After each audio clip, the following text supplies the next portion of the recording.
Hello friends, स्वागत है आपका क्लास 12 की क्लास में। आज हम ऐसी क्लास में पढ़ेंगे निश्चित समाकलन के सामान्य गुण। मतलब जो आप डेफिनेट इंटीग्रेशन पढ़ रहे थे तो उसमें एक्सरसाइज 7.10 के बाद आपका आता है प्रॉपर्टीज़ उसकी, डेफिनेट इंटीग्रल की प्रॉपर्टी, और उसकी आपकी कुल 8 प्रॉपर्टी हैं। ठीक है, तो वो हमें यहाँ पर पढ़ना है। हम आपको उसका प्रॉपर्टी और उसके एग्जाम्पल दोनों साथ बताएंगे, ठीक है, जिससे आपको समझने में थोड़ा सा आसानी रहे।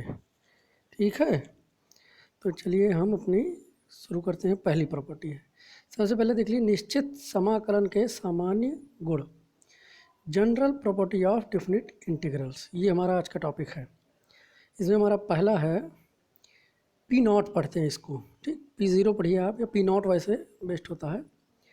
पी नॉट मतलब ये आपका पहला है, integration of A to B F x D x is equal to integration of A to B F T D t.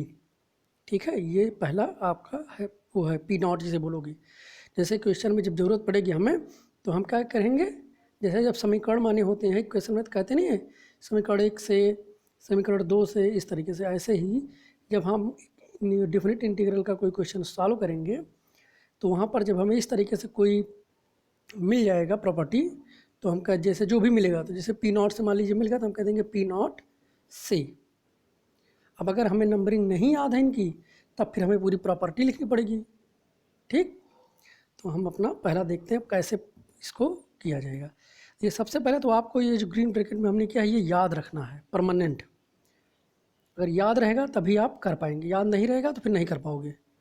ठीक है, तो पहला क्या है, P naught a to B F x D x is equal to integration of A to B F T D T.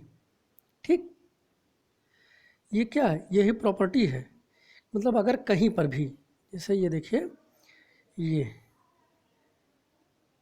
कहीं पर भी आपको इस तरीके से मिल जाए, जिनमें क्या हो, दो फंक्शन आपको दिए गए हों, एक एक्स सेम फंक्शन हो, बस एक एक्स में हो दूसरा टी में हो, और उनकी लिमिट सेम हो, तो दोनों क्या होते हैं, बराबर होते हैं। ठीक है, देखिए दोनों पर, यहाँ पर क्या है, दोनों की लिमिट सेम है। ए टू बी ये भी है, ए टू बी ये भी है, ये एफ एक्स है, ये एफ टी है, मतलब दोनों सेम फंक्शन है। बस ये एल एच एस जो है एक्स का फंक्शन है, और आर एच एस जो है वो स्मॉल टी का फंक्शन है। तो ये दोनों क्या होंगे, बराबर कहे जाएंगे। अब पहले ये देख लीजिए कि कैसे इनको क्वेश्चन में यूज किया जाता है, क्वेश्चन में इनका यूज कैसे आता है। तो जैसे आप कोई क्वेश्चन सॉल्व कर रहे हैं, ठीक है, आपने वहाँ पर सपोज किया हुआ है, तो कई क्वेश्चन में मानना पड़ता है, हमने माना, तो आपका टी में क्वेश्चन बन गया। ठीक है, जैसे integration of A minus x D x आया, तो वहाँ हम क्या करते हैं, ए माइनस एक्स बराबर टी मान लेते हैं। बहुत सारे क्वेश्चन में हम लोगों ने ऐसे किया है। तो जब टी मान लेते हो, तो आपका क्वेश्चन क्या हो जाता है, चेंज होके लिमिट लगा के, लिमिट सब चेंज कर लेते हो, तो आपका क्वेश्चन ही टी में बन जाता है। तो कई क्वेश्चंस में ऐसा होता है कि लिमिट नहीं चेंज होती और क्वेश्चन टी में हो जाता है। तो इस तरीके के क्वेश्चंस में इनका यूज किया जाता है। आगे की प्रॉपर्टीज़ में भी देखिएगा तो इसका यूज होगा, पी नॉट का यूज होगा। अब चलिए हम फिलहाल आपको ये प्रूफ करके दिखा देते हैं कैसे आप कहेंगे कि ये दोनों बराबर हैं। प्रॉपर्टी है ये तो हमने मान लिया, लेकिन कैसे प्रूफ कर रहे हैं कि ये दोनों बराबर हैं। तो चलिए ये देखिए, हमने एल एच एस ले लिया। एल एच एस क्या है हमारा, integration of A to B F x D x. ठीक है, अब इसमें एक चीज़ आपको मान लेनी है पहले से ही, क्योंकि अगर आप मानोगे नहीं तो फिर दिक्कत होगी। ये याद रखिए, हर प्रगुण में हम ये इस्तेमाल करेंगे, हर प्रॉपर्टी में हम ये चीज़ इस्तेमाल करेंगे। Integration of small f x D x बराबर कैपिटल एफ एक्स। ठीक है, क्योंकि हमें फंक्शन कौन सा है ये तो पता नहीं, बस हम ये जान रहे हैं कि एफ एक्स के नाम का कोई फंक्शन है। तो स्मॉल एफ एक्स का जब इंटीग्रेशन करोगे तो कैपिटल एफ एक्स मिलेगा। कहीं भी किसी भी प्रॉपर्टी में जब तुम इस तरीके से करोगे कि integration of small f x D x है, तो उसका इंटीग्रेशन जब होगा तो कैपिटल एफ एक्स में हो जाएगा। ठीक है, ये चीज़ है भाई, किसी भी एक्स का फंक्शन होगा उसका इंटीग्रेशन करोगे तो एक्स में ही कोई दूसरा फंक्शन आएगा ना भाई। एक्स क्यूब का करोगे तो एक्स स्क्वायर के फॉर्म में आ जाएगा, बस रहेगा तो एक्स का ही फंक्शन। तो वही हम यहाँ पर किए हैं कि integration of small f x is equal to capital F x. अब आइए देखिए हम सॉल्व करते हैं ये पूरा। देखिए ये देखिए, integration of small f x D x बराबर कैपिटल एफ एक्स माना था, ये देखिए आ गया। अब इसके ऊपर क्या किया, इन लिमिट ए टू बी लगा दिया, ठीक है, यहाँ भी लग जाएगा ऐसे ही ए टू बी, जब यहाँ नोट करेंगे अलग से। तो F x A to B बराबर F B minus F A, ये तो आप जानते हैं, ये आ जाएगा एल एच एस का। आइए आर एच एस देख लीजिए, integration of A to B F T D t is equal to f t का भी क्या होगा, कैपिटल एफ टी आ जाएगा, और लिमिट ए टू बी। आपको हमेशा याद रखना है कि स्मॉल के फंक्शन को हम कैपिटल में कर रहे हैं, मतलब इंटीग्रेशन करेंगे तो कैपिटल एफ हो जाएगा, ये विशेष ध्यान रखिएगा, यही हम बार बार कर रहे हैं, क्योंकि हमारे पास यहाँ कोई वैल्यू तो है नहीं, हमें तो एफ से ही काम चलाना है।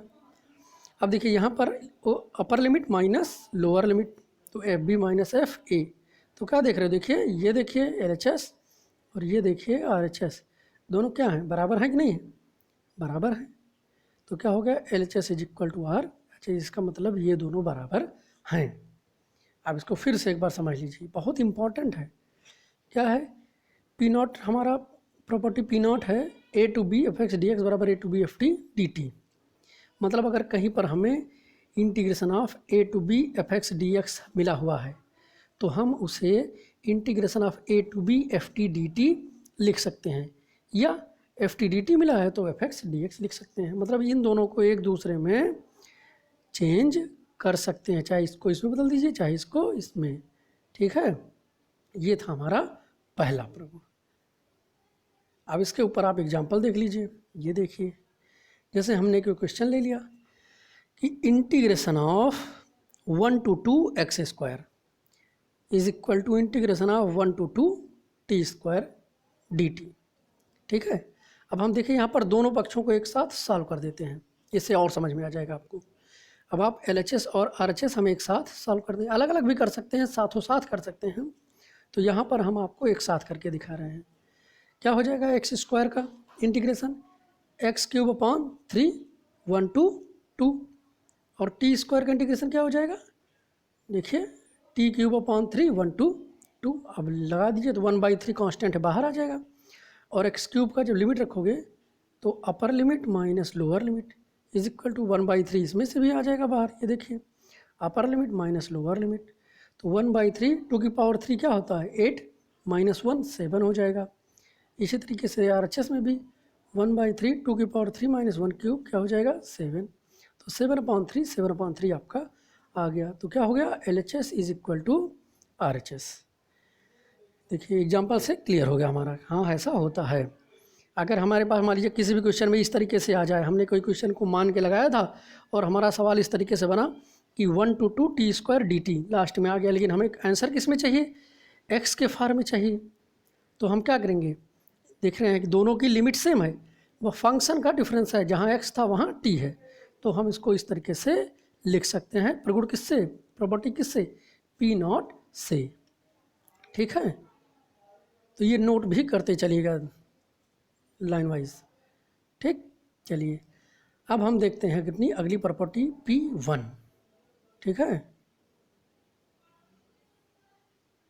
चलिए देखिए P1 हमारा, P1 क्या है, ये भी आपकी काफ़ी अच्छी है, इसमें लगभग सबका यूज़ है, एक दो प्रॉपर्टीज हैं जिनका यूज़ बहुत कम है, ठीक है, लेकिन ये लोग स्पेशली इनके ऊपर कोई क्वेश्चन नहीं आता, ये लोग क्वेश्चन के बीच में यूज हो जाते हैं। अब ये देखिए क्या है, P1 integration of A to B F x D x is equal to minus B to A F x D x, ठीक है। यहाँ एल एच एस और आर एच एस में देखिए क्या डिफरेंस है, तो हम देख रहे हैं एल एच एस का जो लिमिट है और आर एच एस का जो लिमिट है उसमें चेंजिंग है। एल एच एस का जो अपर लिमिट है वो आर एच एस का लोअर लिमिट है, और एल एच एस का जो लोअर लिमिट है वो आर एच एस का अपर लिमिट है। मतलब क्या किया गया है, लिमिट के स्थानों को चेंज किया गया है, लिमिट के प्लेसेस बदले हैं, ठीक है। तो यही चीज़ आपको ध्यान रखना है कि जब भी कभी किसी फंक्शन की लिमिट को चेंज किया जाए, मतलब अपर लिमिट को लोअर लिमिट और लोअर लिमिट को अपर लिमिट बनाया जाएगा, तो क्या आएगा, माइनस बाहर आएगा, ठीक है। ये देखिए वही ये प्रगुण बन गया आपका, integration of A to B F x D x बराबर minus B to A F x D x. ठीक है, अब इसका भी हम प्रूफ देख लेते हैं। इसके भी ऊपर देखें, कभी कभी हमको ऐसे मिल जाता है कि जब हम लिमिट बदलते हैं तो लिमिट ही हमारी चेंज हो जाती है, नीचे ऊपर हो जाती है, रहती वही है, बस क्या हो जाता है, ऊपर नीचे हो जाती है। तो हम माइनस लगाकर लिमिट को फिर से चेंज कर सकते हैं। ठीक है, अब देखिए जैसे, अब इसका हम प्रूफ देख लेते हैं। LHS हमने ले लिया, क्या है, A to B F x D x बराबर, सॉल्व कर दिया पूरा, भाई LHS लिया और हमने सॉल्व कर दिया, तो एफ एक्स का इंटीग्रेशन होगा capital F X limit A to B, फिर जब सॉल्व करोगे तो क्या हो जाएगा, F B minus F A. ठीक, ये आ गया LHS हमारा। फिर RHS देखिए, minus B to A F x D X RHS है, माइनस बाहर हो गया और एफ एक्स का integration capital F X B to A हो गया। ठीक है, अब इसको जब रखोगे वैल्यू तो क्या होगा, f a minus f b होगा, लेकिन जब माइनस के अंदर मल्टीप्लाई कर दोगे तो F B minus F A आ जाएगा। क्या देख रहे हो, ये दोनों बराबर हैं कि नहीं है, सेम टू सेम बराबर हैं, तो LHS is equal to RHS हो गया प्रूफ आपका। तो इसका यूज इस तरीके, किस तरीके से होगा, ये इस तरीके से, अगर कहीं पर हमें ये RHS मिल जाए, मतलब minus B to A F x D x, तो हम इस तरीके से इसको कन्वर्ट कर सकते हैं। या अभी सीधे सीधे आप याद रखिए कि जब किसी क्वेश्चन में आपको लिमिट चेंज करना हो, मतलब चेंज का मतलब यहाँ लिमिट चेंज करना वो नहीं है, लिमिट चेंज करने का मतलब कि अपर लिमिट को लोअर लिमिट और लोअर लिमिट को अपर लिमिट बनाना हो, तो आप क्या करेंगे, बस एक माइनस बाहर आएगा और आपकी लिमिट अपर लोअर हो जाएगी, लोअर अपर हो जाएगी। ठीक है, ये हो गया। अब आइए इसके एग्जाम्पल के मेथड से हम इसको और अच्छे से समझ सकते हैं। देखिए कैसे,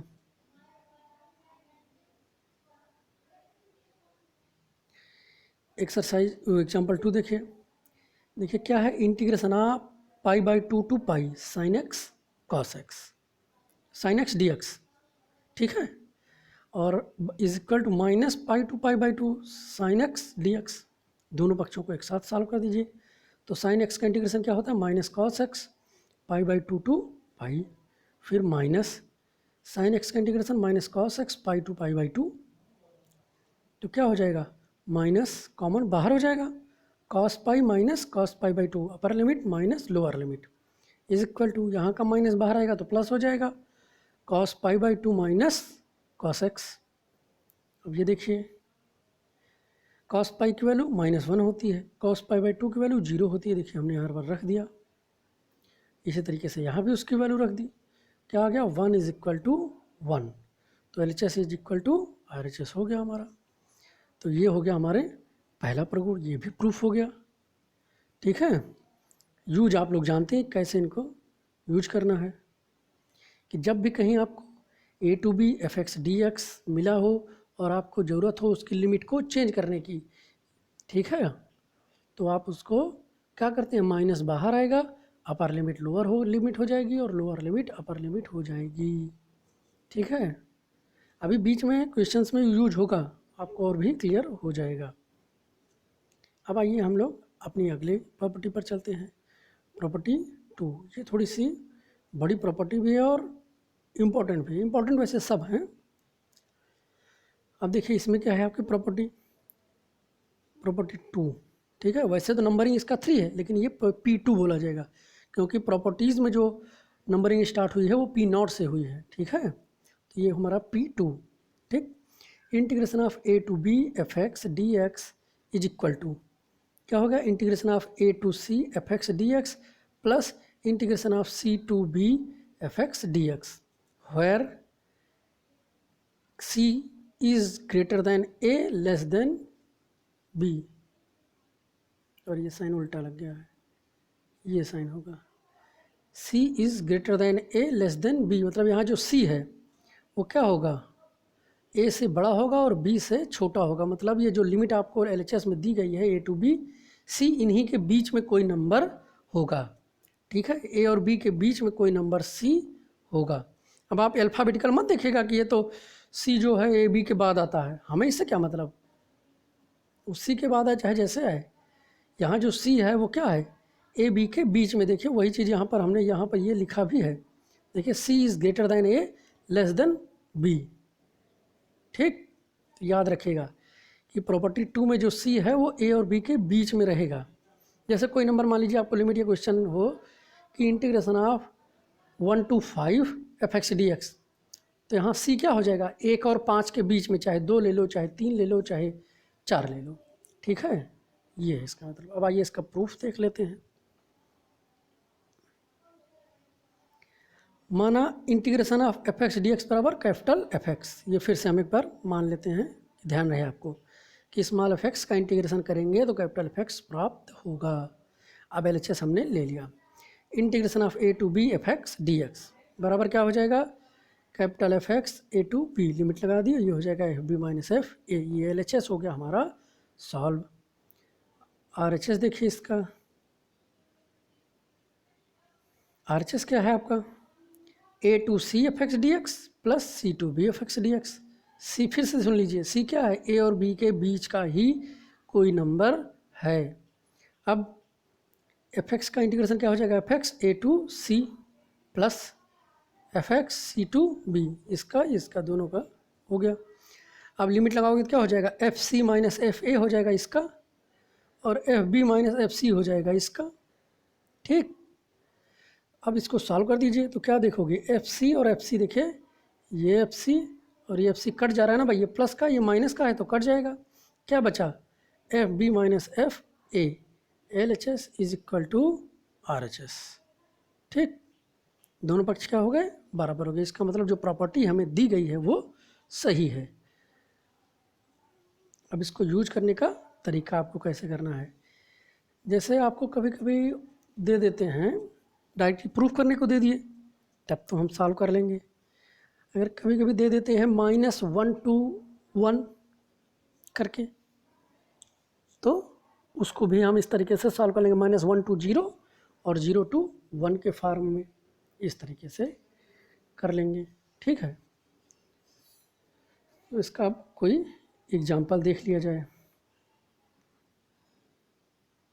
एग्जाम्पल देखिए, इसका एग्जाम्पल हमारा integration of 1 to 5 2x dx is equal to integration of 1 to 3 2x plus 3 to 5 dx। ये याद रखिएगा, इस प्रगुण का इस्तेमाल अगर करोगे तो ये जो 3 है और ये जो 3 है ये दोनों सेम होना चाहिए। प्रगुण देख लीजिएगा, पहले की जो अपर लिमिट होगी दूसरे की वही लोअर लिमिट होगी, तभी सही होगा, नहीं तो गलत हो जाएगा। फिर से, पहले की जो अपर लिमिट होगी, यहाँ देख लीजिए, पहले की, यहाँ देखिए ये पहले की जो अपर लिमिट होगी दूसरे की वही लोअर लिमिट होगी। विशेष ध्यान इस बात का आपको रखना है। ठीक है, तो अब इसको सॉल्व कर दिया जाए। देखिए एल एच एस हम आर एच एस दोनों एक साथ सॉल्व करते हैं, तो 2x का इंटीग्रेशन क्या हो जाएगा, 2x square upon 2 1 to 5 is equal to 2x square upon 2 1 to 3 plus 2x square upon 2 3 to 5। ठीक, इसका सबका सॉल्व कर दीजिए, क्या हो जाएगा, 2 2 कैंसिल हो जाएगा, तीनों में सब में 2 2 कैंसिल हो जाएगा। आपका बचा x square 1 to 5 is equal to x square 1 to 3 plus x square 3 to 5। ये देखिए ये वाला स्टेप क्लियर है। अब आगे देखिए लिमिट लगाएंगे जब आप, तो 5 स्क्वायर माइनस 1 स्क्वायर हो जाएगा एल एच एस, और 3 square minus 1 square 5 square minus 3 square, ये बन गया आपका। इसको देखिए 25 माइनस 1 9 माइनस 1 25 माइनस 9 क्या हो गया, 8 प्लस 16, ये उधर हो गया 24, ये हो गया 8 प्लस 16, और ये दोनों हमारे हो गए बराबर। ठीक है, ये हमारा क्वेश्चन ख़त्म। तो ये कौन सी प्रॉपर्टी थी आपकी, प्रॉपर्टी 2। ठीक है, नंबरिंग में 3 लेकिन P2 इसे बोला जाएगा। तो ये थी आपकी 3 प्रॉपर्टी है। अब हम क्या करेंगे, इस अगली क्लास में हम आपको इसके आगे की प्रॉपर्टी बताएंगे। पहले इन प्रॉपर्टीज़ को नोट कर लीजिए, इनके ऊपर देखिए अगर क्वेश्चन मिलते हैं तो वो लगाइए, या बुक के एग्जाम्पल्स को देखिए। ठीक है, और उनकी हेल्प लीजिए, जो भी लगे लगाइए, नहीं तो कोई बात नहीं। ठीक है, थैंक यू क्लास।